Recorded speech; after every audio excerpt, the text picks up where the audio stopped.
Hello, my beautiful people. It is, I don't even know what day it is. I think it's Sunday. It's Sunday, July 26th, and I don't think I posted at all this month, not videos. I posted a lot on the community page, in which, by the way, I did post a lot of like documentaries and really interesting content for Pride, amongst some other things over there. So go check that out. But we are going to do a wrap up for both June and July because I never did June's, and we're just gonna mix them together. So let me just make sure I have all my things together here. It is literally, I'm just in my like lounging clothes. The animals and I are just taking it easy because it is literally 117 degrees outside.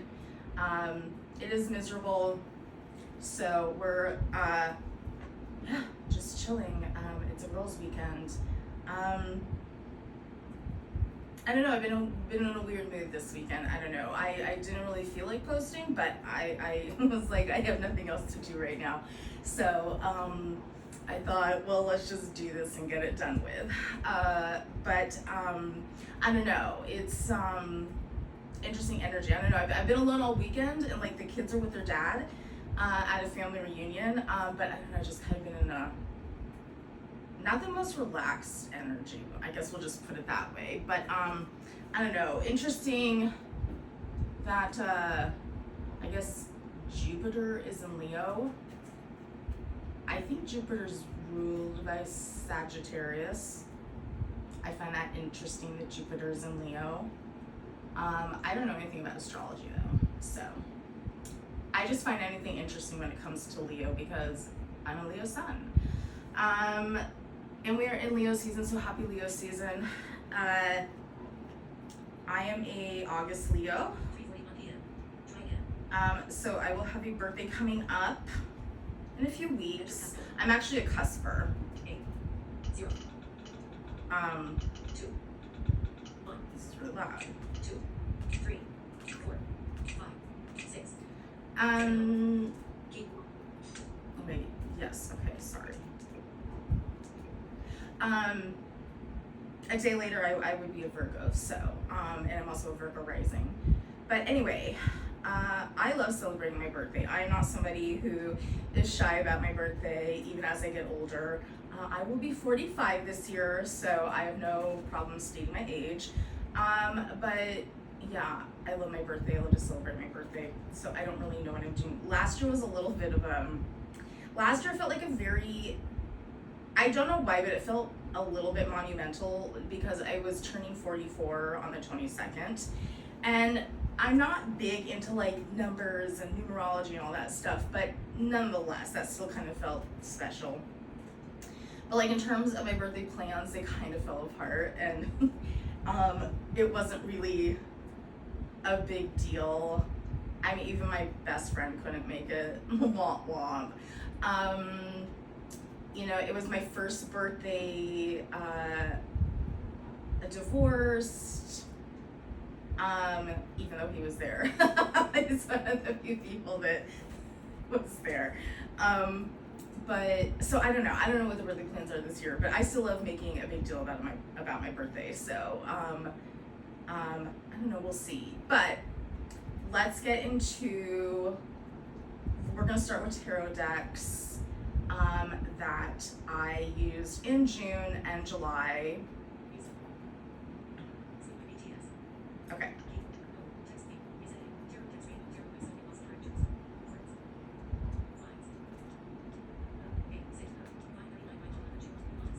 Let me get to the top of my document.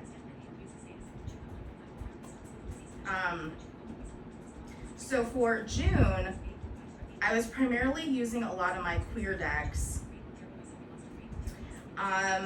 because obviously June is the start of Pride. Now these are decks, one of them is new, two of them are new, a couple of them I use on the regular basis, so I don't need anybody thinking I just pull these decks out in June. But these are all fantastic decks regardless. So the first is the Rainbow Tarot by Charlie Claire Burgess. I love, the artwork is very whimsical. I think I have showed this in a video before, this deck. But I just love, first of all, I love rainbow decks. I love shimmery, shiny. I love a deck with a gold foil. I love shiny, pretty things. I'm a magpie, so I'm just automatically going to gravitate towards that sort of thing regardless. And yes, I know I am blind, and for anybody who does not know that, I lost my vision in my early 20s, so I've been blind for more than 20 years now. But I still remember things visually. I still have a visual reference to the world. I actually am still a very visual thinker, so yes, when I hear things like that, like rainbow, I'm like, I love it. But it's actually a really good deck. I love the deck. It has a very, I don't know, yeah, nurturing, happy vibe to it, but it gives really great readings, at least for me. I'm gonna have links for all these. Some of these decks I bought at a place called the Half Price Bookstore, but I'll put links with them anyway. So this is a new one I bought. I found this on Etsy. It's an indie deck called the Queer Witch Tarot, and it is a black and white deck. I love this deck. I didn't work with it a whole lot because it didn't come in. You know how Etsy can be, guys. It didn't come in till later in June, but I loved this deck. I know I should have the decks out and show you things, but I just don't want to. So I'll have links and you can go check it out. But my favorite in this deck is the King and Queen of Cups, and you'll just have to go look at those images because they're fantastic. I know, guys, I know I should pull them out, but whatever, here we are. Since I can't, since I am blind, it just gets a little overwhelming when I have a ton of decks out, okay? So just deal with it. But there will be links and you can go check all these out. But that was a really great deck. I really liked that one. It definitely has a lot of queer imagery. It's fantastic. Pride Tarot by US Games. I love this deck. It's just one of my favorite decks. It has it's by, there's not one particular artist. They asked a lot of different artists to collaborate on the Pride deck, and it really has a very activist vibe to it, so I love that. I think I posted a video where I did I think the spread was something like how do people perceive you, or I don't remember, but anyway, one of the cards I got for myself was the Hierophant, which the image is like a woman speaking at a protest or a rally, and I was like, oh yeah, that tracks. But that's a fantastic deck. I really like that deck. This, oh my god, I love this deck. I work with it a lot. It's the Fifth Spirit Tarot. I think I found out about this deck from Hidden Magic Tarot. It's a fantastic deck. I love the imagery. I just love the vibe of it. The Queen of Wands in this deck is my favorite Queen of Wands I've ever seen. She is sexy, she is vibing, she is like a performer. I love it. It's fantastic. Yeah, so definitely go check that deck out. It's a fantastic deck, and I work with that one all the time. So yeah, those are kind of mostly the decks I worked with in June. For this month, so every month I come up to my room here and I kind of go through my decks and figure out what do I kind of feel drawn to work with, for any given month. And then I usually bring them downstairs because as much as I would love to always do my tarot in this space, it just usually I have to be downstairs with the kids and whatever. It also, like, right now is super hot up here, which, why am I recording here? I don't know. It's not too bad in this room, not as bad as my bedroom, but it's hot upstairs. But anyway, so I did that for July, and I pulled like the decks that I want to work with, and of course I have a couple of, I'm really trying to be on a low buy this year, but also, so I've been doing tarot for 3 years, and I'm at that point now where I'm collecting, so I think that's just my way of defending like why I've been purchasing things. But I got I've been a little bit called to play with Lenormand again. I haven't done it in a while. And I pulled out my Fairy Tale Lenormand, but I found a deck called Emerald Knight Lenormand, and they also have a companion tarot deck. I just got that, what day is it? Sunday? Friday. So I just got that deck Friday. I played with it once. I really like it, so we'll see how that goes. Do I have any other new decks? Like, relatively new? No. I have a couple Oracle decks I've ordered that are on their way. But I think, I did purchase the borderless version of a Moon Garden, Tarot of a Moon Garden. I do really like that deck. I worked with that a little bit for the new moon.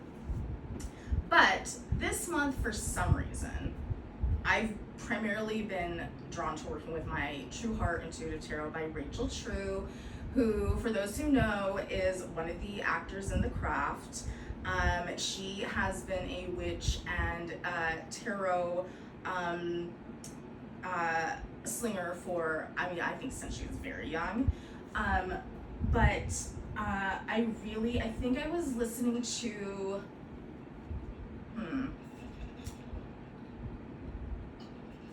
it may have been Susan Chang's podcast, but I can't remember now. But they were interviewing Matt Oren, and he was talking about working with Rachel True. And that's how I found out that she has her own tarot deck. And I was like, well, I kind of have to have that. And a funny story about it, I bought it for myself around the holidays last year, and the box came in. Now, the cards are great. I love the images. I love the cards. The cards are bigger, but they're not terribly difficult to shuffle. I have to shuffle, most of my decks I have to shuffle sideways because apparently I have teeny tiny hands. So there's like maybe 2 decks that I have that I can shuffle in the traditional way. And even those 2 are like, I can just like fit in my hands to do it that way. But the True Heart Tarot, it doesn't come in a fantastic box, but it did come with a bag to put the cards in, so that's great. It came with a fantastic book, but I gotta be honest with you, I don't know what to do with the book. However, I love this, and I wish more creators would do this. I also was able to get the book on Kindle, and it is a lot easier for me as a blind person to read an electronic version of the guidebooks. It's nice when that's an available option. So, but I have the guidebook somewhere, but it is a very nice guidebook. I don't know what I do with it. It's somewhere. But anyway, so I've been very drawn to work with this deck. This is one deck I do have here with me. This deck's been pissing me off though, because every time I feel like, and I'm at a point where I don't really necessarily do tarot every day. It just sort of depends. A lot of times anymore, I'm doing it because I'm like bored. I'm like, let's just play some tarot. But unless I'm like reading for somebody else or just something I really feel like led to do tarot with, I'm not necessarily doing it every day. But when I do it, I am being drawn to this deck. And the reason it's pissing me off is because I keep getting cards like this.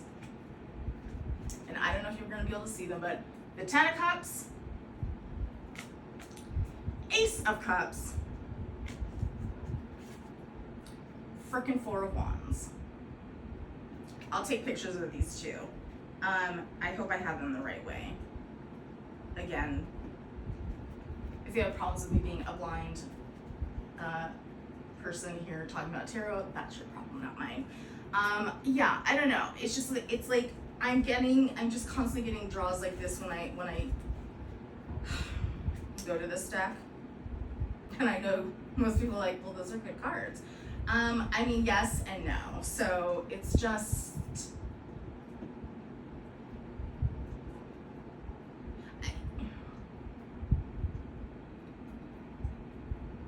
I'll just say that, and I'm sure a lot of people will understand this, when okay, let me preface this by saying I don't really look at tarot as a predictive tool. I think it can give us potentials. I think it is more useful to use as a way to kind of better understand ourselves and how we fit into the world around us. And kind of taking a deeper dive, like, why does this thing impact me this way, or why do I feel this way about this thing? My best friend all last year, it was just like, is Jason gonna propose? Is Jason gonna propose? And I'm like, oh my God. And I don't like yes or no questions. And I was always like, well, how about we figure out why this is so important to you? Like, that's the way I tend to look at tarot, is like, not so much like, is this thing gonna happen, but why do I want this thing to happen? But anyway, nonetheless, I'll just say that, like, this deck is giving me a lot of spreads like this, and I'm just in this very, it's not anxious, but restless, frenetic energy of just, when's the fucking door opening? You know what I mean? I think a lot of people understand. Anyway, but yes, so that's the deck so far I've been primarily working with in July. So we'll see as August comes. I ordered I did not have a mermaid deck, surprisingly, because I haven't really found one that is what I'm envisioning. But I did order from Etsy. I think it's called Tarot of the Mermaids. First of all, it's a mini deck, and they're very slick. Like, they're easy to shuffle, but they also, like, it's easy for them to go everywhere. So that's a little annoying. And then I'm on the fence about it. I haven't decided if I'm keeping it yet or not. Maybe we'll do a giveaway. I don't know. If I decide not to keep them, we'll see. But I'm not as attached to them as I thought I would be.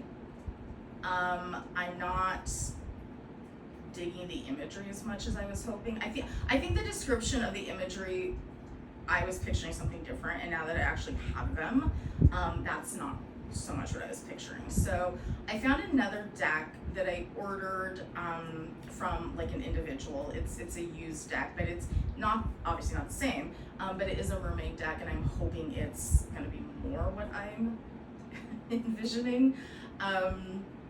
But that and vampires, like, I just cannot find a mermaid or vampire deck that is what I want it to be. So none of this vampire fairy shit, please. No offense to anybody who's into that.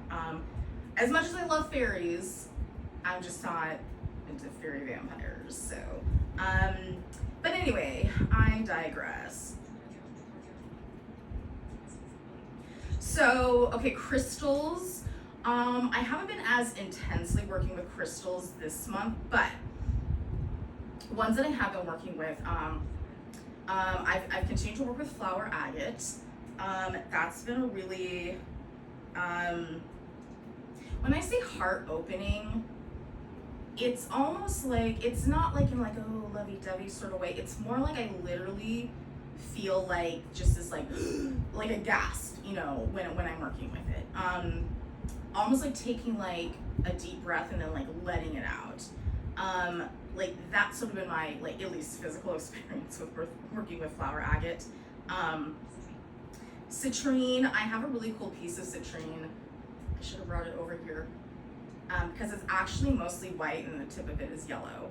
But I've been working with citrine quite a bit. And Aquamarine, I always love blue stones, but I've been very drawn to Aquamarine. I primarily use crystals. I do have a lot of like polished stones, and a couple of even like raw pieces, but I primarily use crystals like in jewelry. So like bracelets, necklaces, the whole thing. I kind of like to wear them on my body, almost as like, I almost use them as like a talisman or amulet, but I don't actually do like a true like process for that, but I guess I would look at it that way. You know, when I work with crystals, I like to wear them, as opposed to just kind of having a stone that I, you know, play with.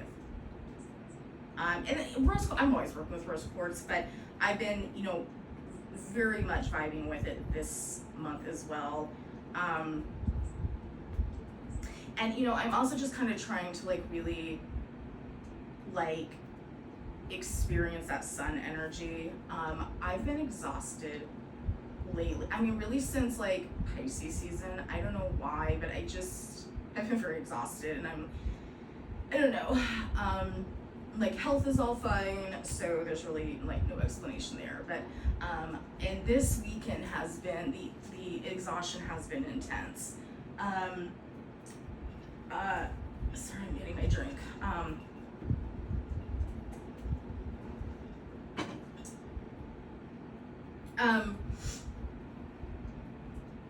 So, you know, just kind of trying to like really, what's the word I'm looking for? Hi, sweet girl. Are you gonna come in? Flo. It's so hot, even she's a Northern California girl, my doggy, and she was like born and raised in NorCal, and she hates this weather. And I don't blame her. Like I love summer, I love the heat, but this is even ridiculous for me. So, I can't even fully describe what it is like up there right now. Like it's not just hot, it's also humid, but like I can't even say it's like Florida. Like I don't know how to describe it. It's miserable. That's all it is. It's miserable. And at least in Florida, like you get like daily rain. Like there's usually some break, and then in the evenings cool down. And then you're also, well, I guess it depends on when you're at in Florida. Every time I'm in Florida, I'm by the ocean, so I'm not usually inland. But if you're by the water, obviously it's gonna feel a little better than if you're not. But like we're smack dab in the middle of the Midwest, not an ocean to be seen. And like even she like will go outside and she's like, fuck this.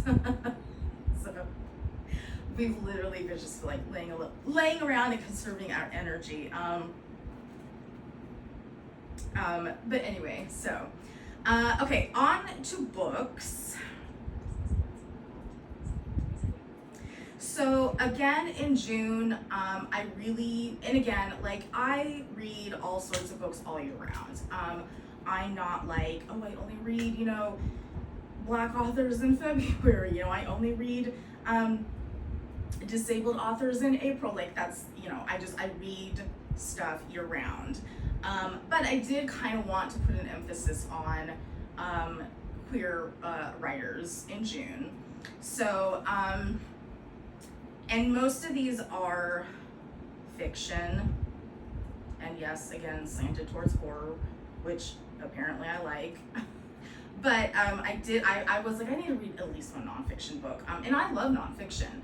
At least not I don't like prescriptive nonfiction. But anyway, that's a different conversation. So, I have Boys in Oil, Growing Up Gay in a Fractured Land by Taylor Brorby, Brorby. This was a really good book. He writes, I mean, as the title suggests, he writes about, I believe he lived in North Dakota, one of the Dakotas. I think he's probably around my age, in his 40s now, but you know, grew up gay in North Dakota, and just that experience, and like for some people this might sound unusual, but like even in the like late 90s and early aughts, like being openly gay, being openly queer, it was still a really hard thing to do. I mean, my best friend's gay, and he wasn't like openly out at that point. and he's like, this is all like public knowledge, so he's okay with me talking about it. But it's just you know, point being that like even then, and I'm not saying like it's easy now, but it just even then it feels like, oh, it was the 90s, it was the 2000s, like you know, of course people were out and gay, and I mean they were, but it was still very difficult, and especially depending on where you lived. And so this book is, I think, is a really great look at what it is to be gay in the Midwest, and particularly somebody who grew up in a small town. And I love that he connects the land to the story. And in fact, I think he could have gone even further with that, but throughout the whole book, like the land itself plays a very, you know, instrumental part in the shaping and informing of his personal story. That's the kind of nonfiction I like. That's a little more crafty. But anyway, that was fantastic. Oh my God, this is probably one of my favorite books. Okay, I love TJ Klune. He's a fantastic writer. He is a queer writer. He writes about queer and neurodiverse characters. If you have not read The Cerulean Sea, you have to read that. And there's now a sequel to that, and I think there might be another book in that series coming out at some point too. But he is an amazing writer, and this book, hold on, let me see. Yeah, The Bones Beneath My Skin by TJ Klune. Oh my God, this book was so good. It was so good. It was a little different than some of his other novels, just in terms of like the style. He writes in a very quirky, I'm trying to think if there's someone to compare it to. He writes in a very quirky way, he's really great at world building. He writes like fantasy and sci-fi stuff. He has very quirky characters. He has a really interesting sense of humor that I like. But this book has that, but it was a little, I don't know, it's just a little different. I don't even know if I can fully put my finger on what made it so different, but it was so good. Like, if you're into, this is probably more on the sci-fi side of things, but if you're into that stuff, but even if you're not, like, just check it out, because that's not really the, like, he's one of those writers that, like, yes, it happens in a fantasy and or sci-fi setting, but that's not really the point, or it's not really, like he is somebody who, okay, when us writers get real pretentious and talk about plot-driven stories versus character-driven stories, this is what we mean by a character-driven story. Like, yes, it's happening in like a fantastical setting, but it's more about the characters, and that's what I like. So he just writes really great characters, and I highly recommend this book, even if you don't think you typically would like sci-fi. Oh my God, this book also, Natural Beauty by Ling Huang. This writer is fucking fantastic. Like, she's amazing. And again, all these stories have queer characters at their heart. This story is about a woman who was sort of like a child prodigy, was a piano player, and is kind of able to, like, her family, her parents are immigrants, and she's kind of able to uplift herself kind of out of poverty through her ability to play piano, but then something happens and she stops playing, and she's at a point in her life now where she's kind of working this, very minimum wage job and kind of struggling to pay the bills and blah, blah, blah. And she comes across somebody who knew her when she played piano. And this woman is a CEO for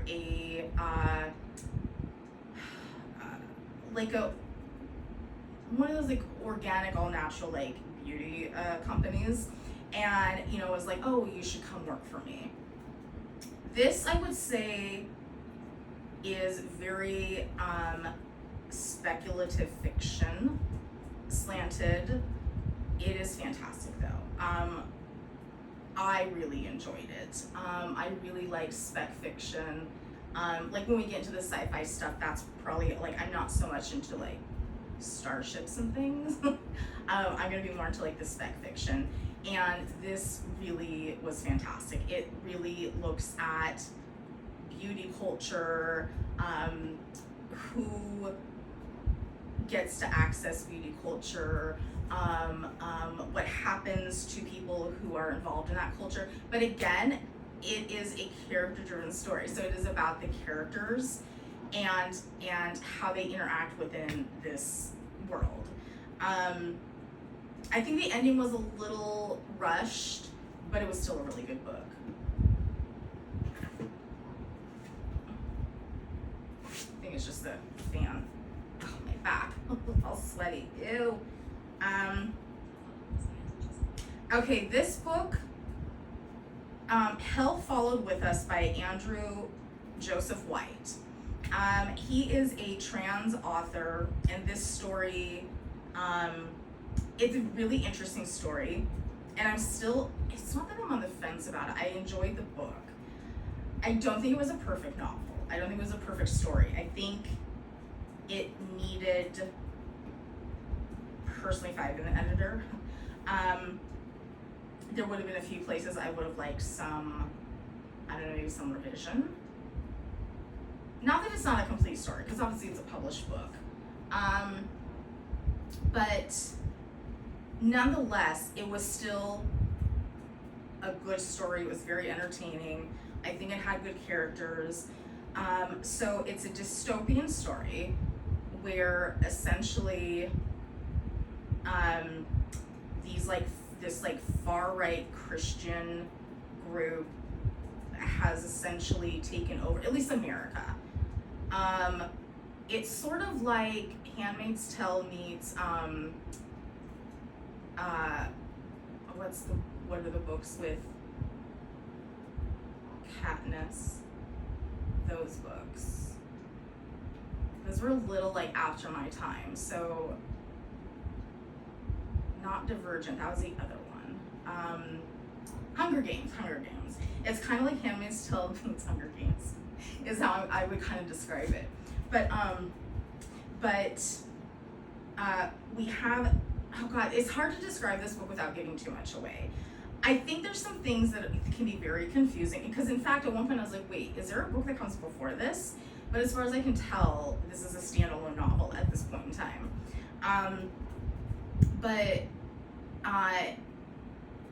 Oh God, it's a really hard book to describe without giving too much away.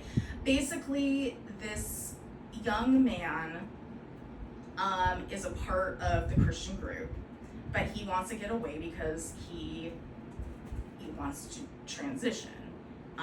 He still is, presenting as a feminine, but that's not, his real identity.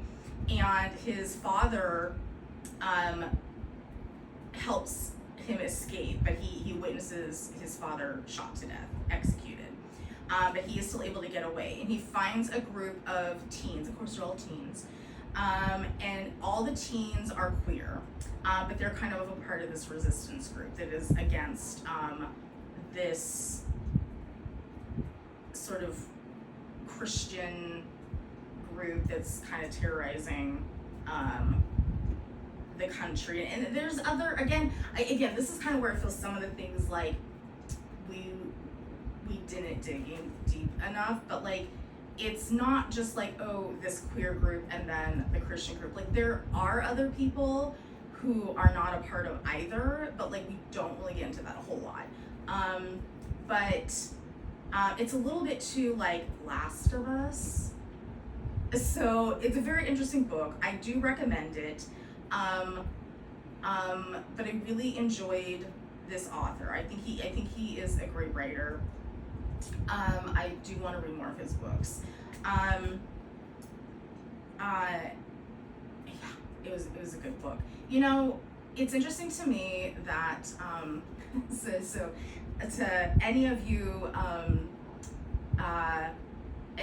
who date or in relationships with you know, cis het men, if you ever like engage in content that is queer with them, and their reactions, even the ones who think that they're like allies,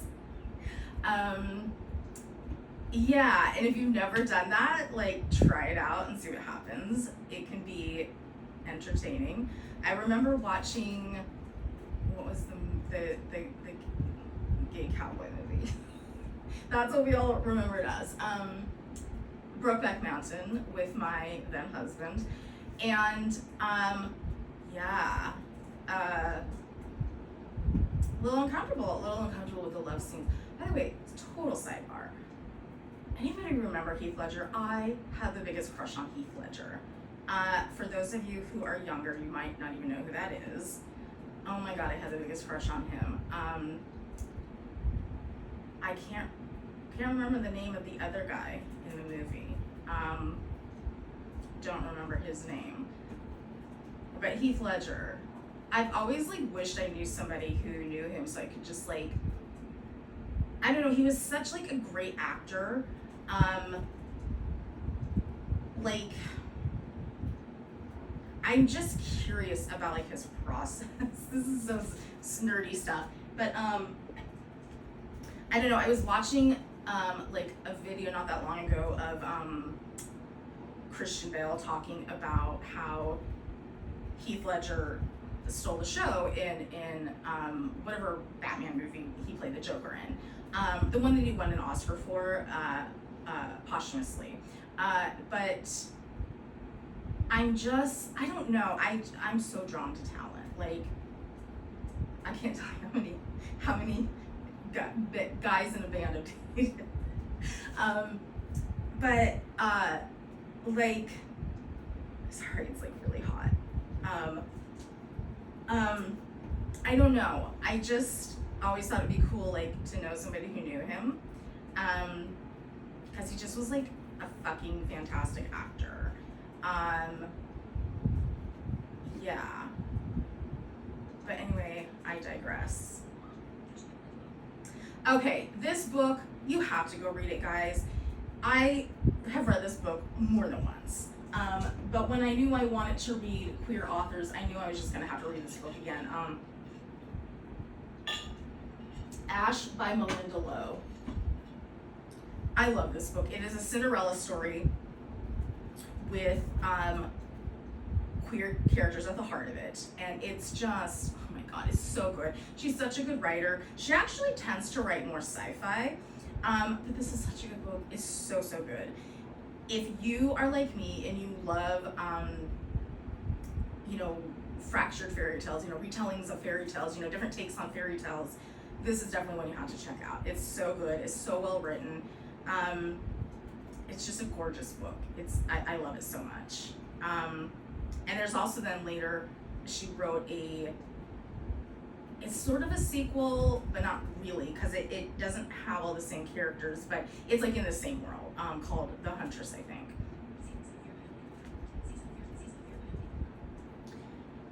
Okay, this book, Seasons of Fear by Emily Cooper. Oh, I sounded really Midwest there, Cooper.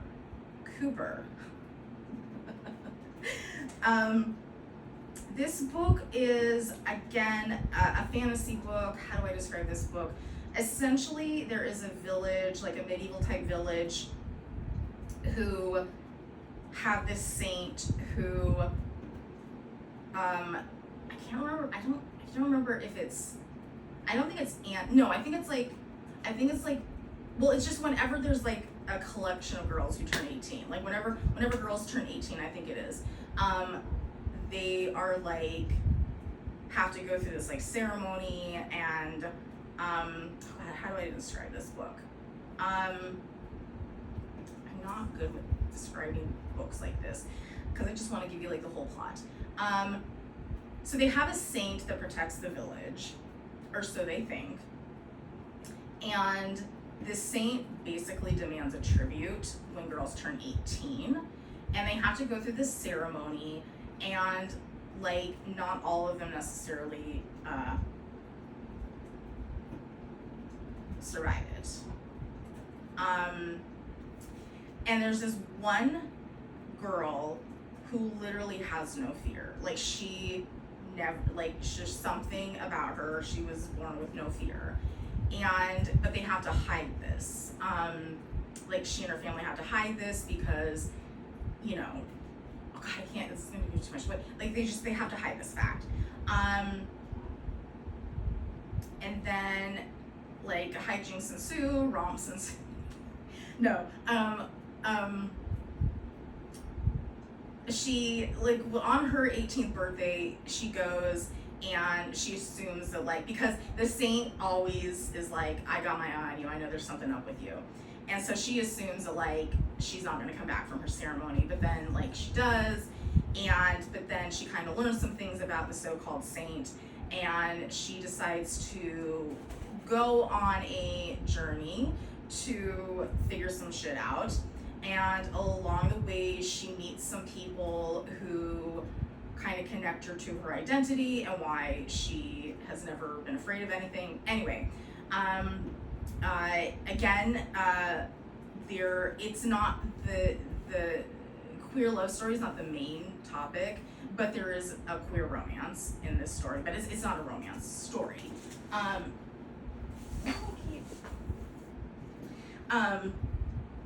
But it was good. It wasn't like my favorite book, but it was definitely entertaining and I did enjoy it.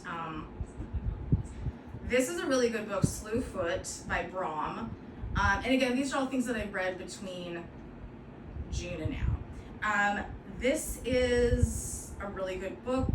It is about a woman who has essentially, her father essentially like sold her off to be married to a man who lives in, I don't think they're in Salem, but they're in like that part of Massachusetts. And this is, I think this is taking place before like the witch trials would have taken place. So she marries this man. He's actually like a really decent guy, and they actually come to like love each other, but his brother's a real asshole and starts to cause problems. And then her husband dies, and it kind of becomes like, well, you're a woman, you can't keep this land on your own, and it becomes kind of a fight between, will she be able to work the land on her own and be able to pay the rent on it in a year, blah blah blah. But also there is a perhaps old pagan god who is going to be very drawn towards this woman, and kind of have the choice to maybe help her or not. And ultimately it's a story about a woman who is accused of being a witch. I will say, well, I'm just gonna go ahead and say this because she and another woman do get accused of being a witch. They go through the trial, blah, blah, blah, they're charged. And the scene with their torture is pretty horrific, I will say. But this is a really good book. I think it really, it has a little bit of a modern twist in terms of like, sticking it to the patriarchy. But I really enjoyed this book. It kind of checks all the boxes. It's witches. It's pagan versus Christian. It's sticking it to the patriarchy. So it was a really entertaining read. I think it was really good, and I definitely want to like read more by this author. This one I just finished recently, The Starving Saints by Caitlin Starling. This, oh my god, this is a fantastic book. Okay, so this book is basically, this castle is under siege. Again, we're in like a medieval setting. This castle is under siege, and they're getting to the point where people are starving. Like they're running out of food. They're not winning the battle, but they're refusing to give up. But they're running out of food. All the people in the castle, people are starting to starve to death. and they're trying to figure out what are we going to do, how are we going to survive this. And then these saints show up. Again, we have saints. These saints show up and are going to help them, going to protect them, but it kind of becomes a story about these three women who seem to be the only ones in this castle who are not, well, two of them are for sure not immediately like enamored with these saints. One of them is, but eventually, you know, comes to a different perspective. And it's about the three of them trying to figure out if what is going on with these saints is legitimate, if they're actually here to protect, or if there's something more sinister going on. This is a fantastic book. Again, this does have queer characters, but again, it was just sort of really more about the challenges these three women have to go through, and three women who probably under normal circumstances would not really be in contact with each other, would not necessarily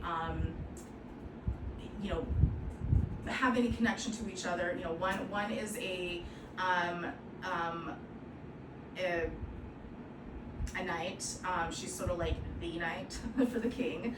Another is this woman who her father had been nobility, but then he was executed for treason, and so she's kind of been living on her own for a very long time now, dealing with poverty and things like that. And another woman used to be a nun, but is now in this world, like nuns create, like for instance, they created this like special catapult for the castle against the military.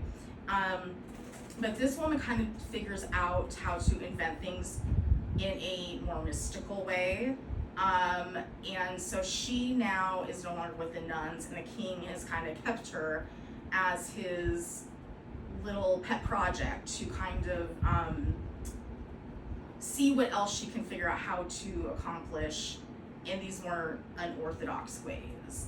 And it's about the three of them kind of coming together and figuring out how to save the castle, how to survive themselves.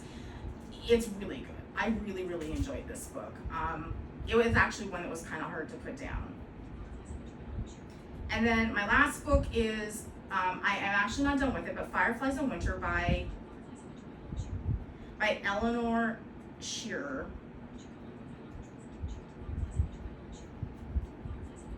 Anyway, sorry, yeah. This is a book about a young woman. It is taking place in it's the 1700s, and I can't remember the specific date. It's before the Revolutionary War. Or is it? No, you don't remember. It's either before or during or after the Revolutionary War. But she has immigrated from Jamaica and is living in Nova Scotia now. And there's a community of these Black people living in Nova Scotia. Some are still slaves, some are not. And I'm maybe halfway through the book. So far I'm really enjoying it. It is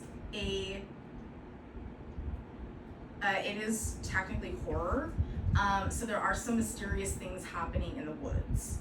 But again, I've not gotten far enough to fully know what's happening there.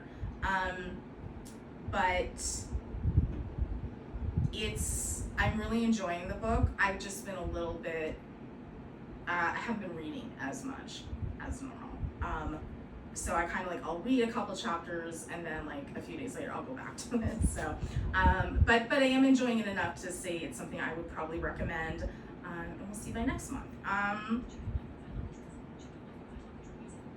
And then, okay, I'm gonna post my Goodreads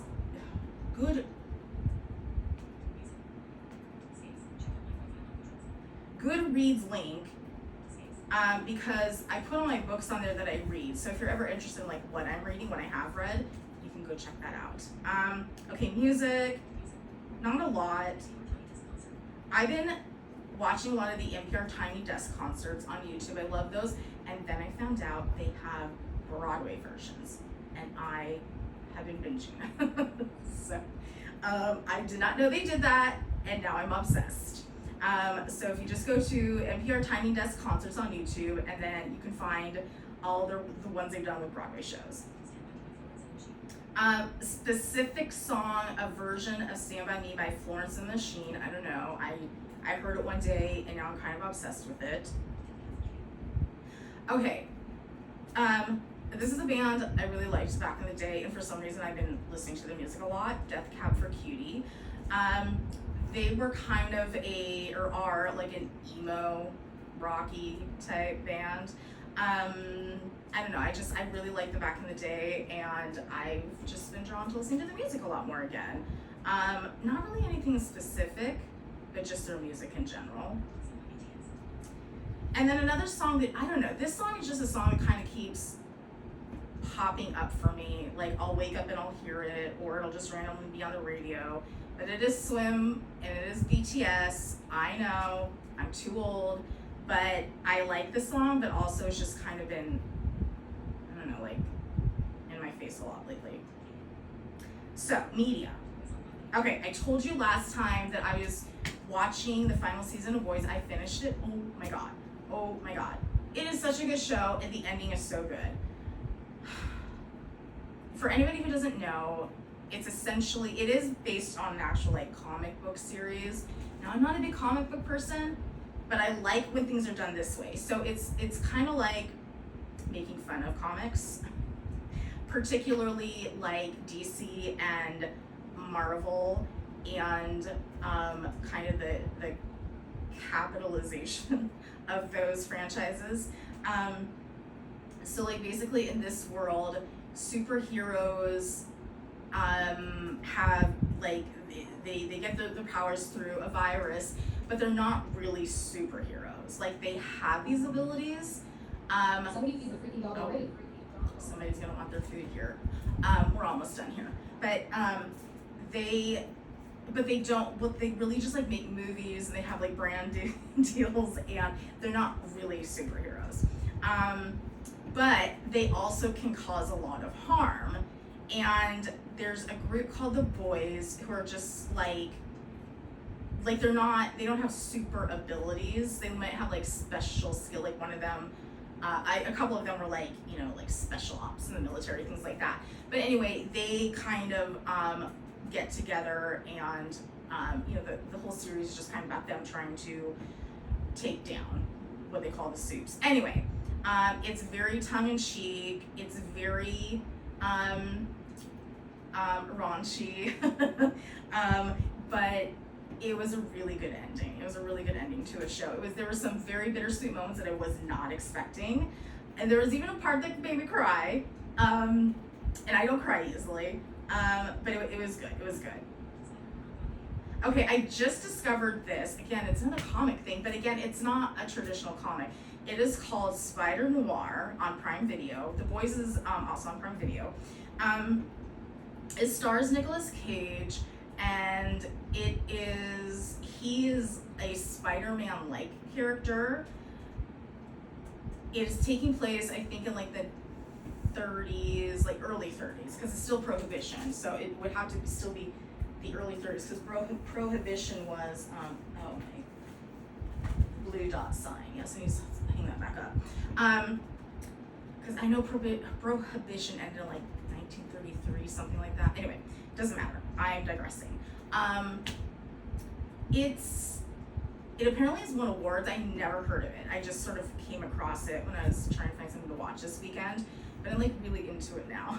So it definitely has that sort of noir, you know, detective, you know, PI vibe meets like superhero. I don't know how to describe it better than that.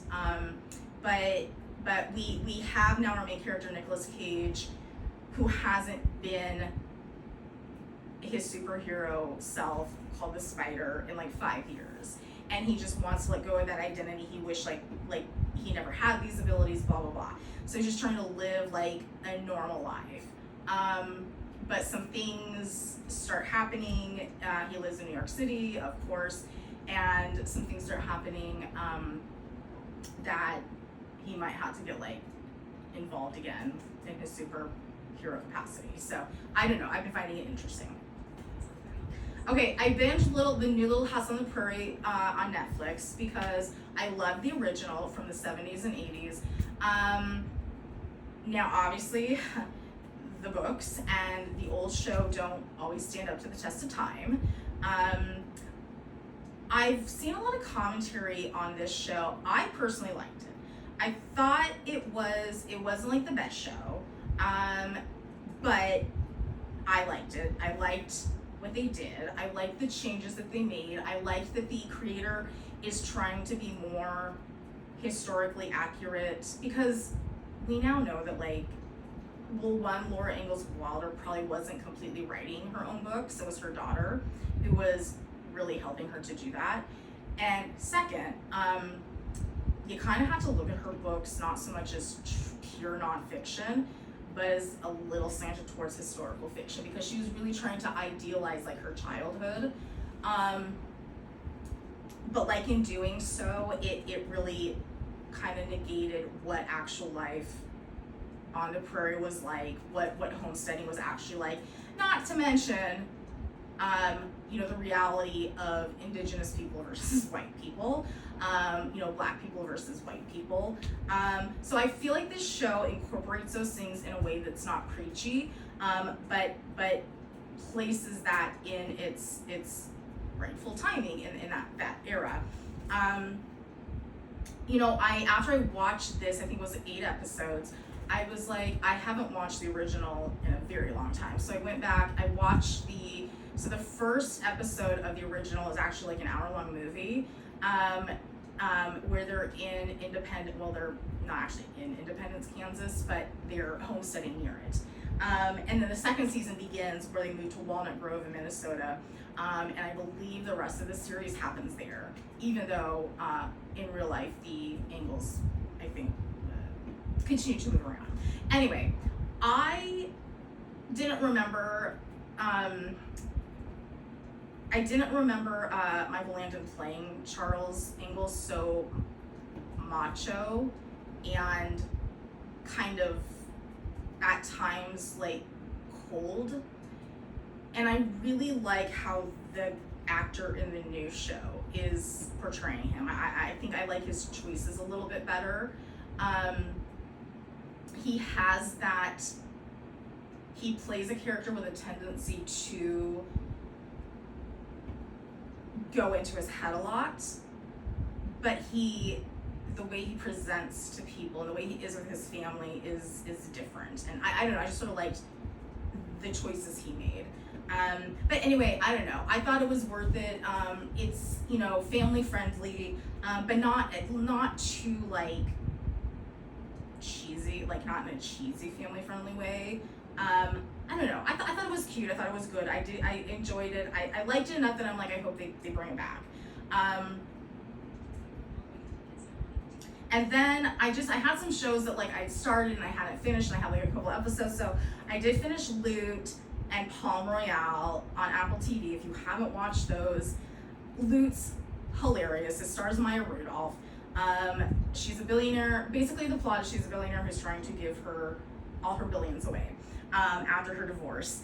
And it's a really funny, snarky, smart look at like our current world and kind of the people who are in power, the people who get to make decisions, and what billionaire culture is really doing. So that's really good. Palm Royale is just hilarious. I mean, everybody you could imagine is in this show. Some of my favorites, Kristen Wiig, Allison Janney. Oh my God, I love Allison Janney. Oh God, there's so, Leslie Bibb. There's so many. Oh, Carol Burnett. How do I forget her? Carol Burnett. It's a fantastic show. It takes place in like the late 60s, early 70s.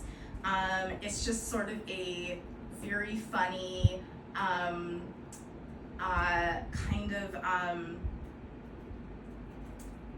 of look of like at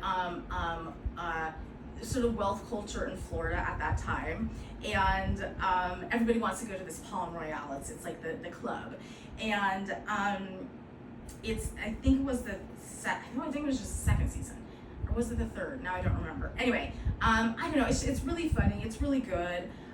It's kind of a what do you call them? Like arsenic on the lace. What do you call those? Screwball. It's kind of like a screwball comedy. Oh, Ricky Martin's in it. He's like well, no pun intended. He's like the straight man. Meaning that like he actually does play a gay character.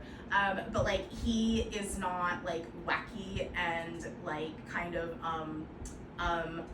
you know, off the wall. You know, he's kind of more of the straight-laced character. But I don't know, it's a really funny show. I mean, all those actors together, like, they're just brilliant. So, and then I really like Silo, I almost said Silas, Silo on Apple TV as well. I think it's the final season. But anyway, so those episodes are dropping, so I've been watching that. It's another sort of spec fiction. So, I don't know, check them out. Oh, and then I've been watching a lot of PBS documentaries, yes. Which I posted a lot of those, many of the ones I watched on my community page. So if you're interested in some of the specific ones, definitely go check that out. There's some really, really good ones. I watched a really great one about these group of transgender women who in the 50s and 60s were a part of this group that would meet up in the Catskills. You know, and at that time, a lot of them, they would have been called like a cross-dresser or something, you know. And many of them were living as straight cis men, you know, married with kids, the whole thing. And one thing that I found very interesting is a lot of their wives were very aware of this, and some of their wives would even go with them to the Catskills, where, you know, it was like this one time where they could, you know, live as a woman. And some of them did eventually actually transition and come out as transgender when they were older. But anyway, that was a really good one. There's a couple ones on like the American South that were really interesting. Anyway, I posted a lot of those specific ones. You can go check those out. In beauty and stuff, I haven't really, there really hasn't been anything new that I've been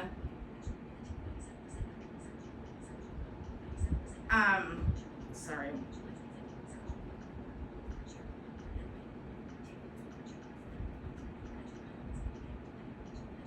Anyway, I'm gonna close this up. But so I don't know. You know, I said I was kind of like getting more interested in makeup, but I actually did buy some tropical shades of eyeshadow, but then I haven't used it. So I did wear some makeup on the 4th of July. I didn't do anything. I was just with family, but I didn't wear a lot. So I just had like a little bronzer, a little mascara, a little lip gloss. But that was the first time in a while I put like anything beyond. Usually, like if I'm going somewhere, I might do some like mascara and lip gloss. I used to wear makeup all the time. I don't know. For the last year and a half, I just haven't really been wearing makeup. And like if I do, it's usually like mascara and lip gloss, and that's it. So, but I'm like, yeah, I want to wear makeup again, and I haven't done it. So, but I did try a new bronzer by e.l.f. It's a bronzer stick, and I used it the one time on 4th of July. I liked it, so for my one-time use. But other than that, I haven't really been. This is like really nothing new. So, anyway, yeah, I have a few more hours left to my own here before the kids are back and all hell breaks loose. So on that note, I hope everybody's having a wonderful July, and I need to go feed the puppy. She's probably mad at me. Yeah, all my beautiful people, I hope you're having a wonderful